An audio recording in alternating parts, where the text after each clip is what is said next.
So in today's video, I have another anniversary review. I'm going to be talking about Love is for Suckers by Twisted Sister. This album is celebrating 35 years. This album was released on August 13th, 1987. It is their fifth album, and it is their worst album in my opinion. I would say most people who are fans of Twisted Sister would say this is their worst album, and I will go through a lot of reasons why, this album is not as good as their other stuff, but I will be talking about all that in this video. Why is this bad album, as we would say? So first of all, the band released Stay Hungry in 1984. That was a big hit. We had all those popular songs, We're Not Gonna Take It, I Wanna Rock. After that, a year later, they released Come Out and Play. That was a decent album, but it didn't really do as well as Stay Hungry. I think it only maybe sold a little over like 500,000 copies at the time. I'm not sure the exact figures right now, but it wasn't as popular as Stay Hungry. Now the band was touring a lot. They just didn't take a break. They were tired, and it got to a point where, they kind of couldn't stand being with each other. After all this touring, there was so much tension with this band. I mean, these guys really couldn't really stand being with each other. So Dee Snider wanted to release a solo album. I mean, for him, it would be like just the break that they needed. They can kind of get away from each other for a while and, just take a break and then, go back to writing, later on. But the record company wanted Dee Snider to put the Twisted Sister logo on this album that was supposed to be a solo album. And, for that reason, the band was kind of almost forced to have to go into the studio. A lot of guys didn't even play on it that much. I know AJ Perro didn't even play drums on the album. A couple of the other members, they kind of just came and went. They didn't really do a lot. They had a lot of session musicians. I know Kip Winger and Red Beach. They played a lot on this album. That was right before they formed the Winger Band. So for that reason, I mean, this wasn't meant to be a Twisted Sister album in the beginning, and it just had this very pop, commercial sound that was very different than Twisted Sister. After the album was released, they went out on tour, but the tour didn't really last that long. They played a few songs from this album, which I will talk about the songs in a minute. But these guys were just pretty much burnt out at this point, and the band eventually broke up. Dee Snider went on to make a couple of his own bands. He did Desperado and Widowmaker, which are actually really good underrated bands. And the other guys kind of did some other stuff for a while. Now this band would never really release anything else afterwards. They got back together. They did a remake in 2004 called Still Hungry, which was a re-recording of Stay Hungry.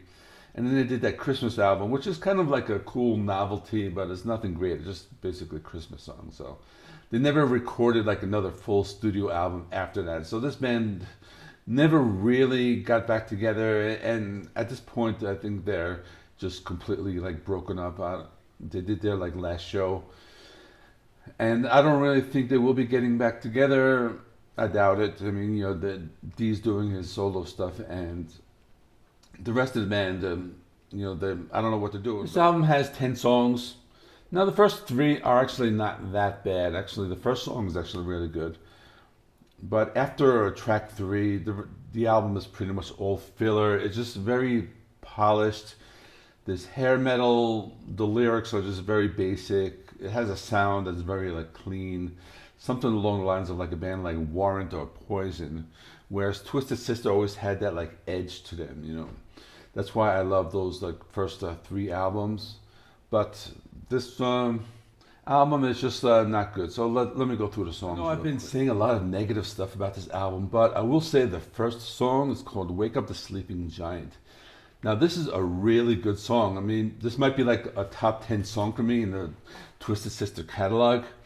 It just has that old school style, just lots of energy, that fist pumping, that really great anthem. It has that catchy chorus, we've got the numbers, we've got the night, wake up the sleeping giant. Now, obviously I can't sing like Dee, but you get the idea. This is probably one of the best Twisted Sister songs that they have recorded. But that's pretty much all that you really get with this album. After the song, it kind of goes down. The next song is called Hot Love, and this was the single that they released. The song is not that bad, but it is just a very polished, very clean type of like glam metal song. It doesn't really have that raw energy or just that attitude of the past Twisted Sister, songs or albums. It's just very polished, but it's not that bad. It just the lyrics are just those simple, like talking about this like beautiful girl, and it's just basic lyrics. But now the next song is a title track called "Love Is for Suckers." Now, what you might not know is that this is a cover song, and it was originally written by this all-girl group. They were from Long Island in the early '80s. They were called Poison Dollies. Now, I don't think they were like very big or very well known, but they do have sort of a following. Kind of like maybe a band like Vixen, if you remember, like that band from like the '80s. But it's a decent song. I do kind of think it's strange that they chose a cover song to be like the title track of their album. Now that was weird for me, but I think they do a decent job with the song. It's catchy, it has those like catchy choruses, the like pop metal sound of the '80s. It's not a bad song, but again, it's a cover, and you're like naming your album after a cover song, so kind of weird. But now everything after this on this album is pretty much forgettable, but let's talk about it anyway. So the next song, "I'm So Hot For You." This one reminded me a lot of like Kiss, but from their like '80s period Kiss. It just has those like typical like lyrics, something like Gene Simmons would write. So let me like read the chorus, for example. It says, "I'm so hot for you, baby, love me through and through. I'm so hot for you, make you love me like I do." This is just like typical lyrics of that time. Now the song tonight, this one actually wasn't that bad. It's talking about like the rock and roll lifestyle. Lyrics are kind of very simple. The song starts off with that, the typical like melodic guitar solo. How most of these like hair metal songs start off. This one, I think. It does get a little catchy. It has those, those simple types of lyrics. We're gonna rock and roll tonight or something. Again, I guess it kind of reminds me a little of Kiss again. But then you got the song "Me and the Boys." This one is, it's okay, kind of forgettable. It's one of those songs where it does have those like, chugging guitars, kind of like this like uplifting tone. It's like, hey, it's like we're gonna go out with the boys and we're gonna rock and we're gonna roll and whatever else we're gonna do. One Bad Habit. This one reminds me a lot of like Poison, like that type of like glam metal. Just this very polished, talking about we're gonna get up on stage, we're gonna rock and roll. So, even in the chorus, it's like, "I got one bad habit, one bad habit." That's the background. "I like to rock and roll." So this one is it's okay, if you like that like very polished glam metal style. It's an okay song. Also, the song reminded me a little of like Paul Stanley singing, like that type of like '80s Kiss or like late '80s like Crazy Nights era Kiss. The next song, "I Want This Night to Last Forever," pretty standard type of glam metal song. I don't really think there's really anything out of the ordinary, nothing really interesting. It's just one of those songs, it's kind of like a filler track.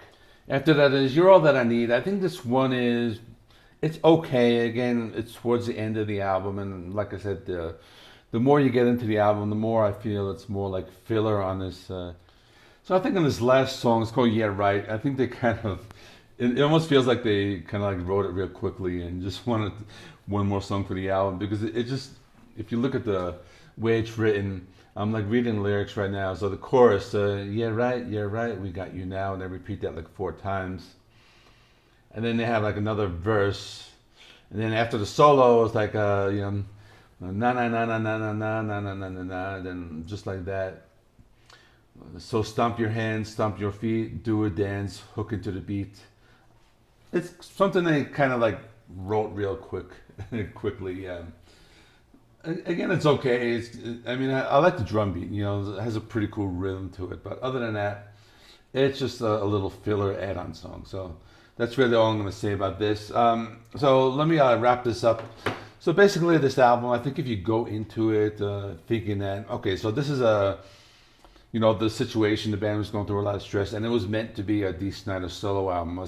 So I think going into it thinking that, so this is more of like a solo album by Dee, maybe you can appreciate it a little more. Twisted Sister was one of the first bands I listened to when I was young because Dee Snider, he went to high school like really close to where I grew up. So he was very well known, when I was very young. So anyway, let me know your thoughts about Love Is for Suckers. I know some people like it, but I think most people were disappointed with it. So that's all.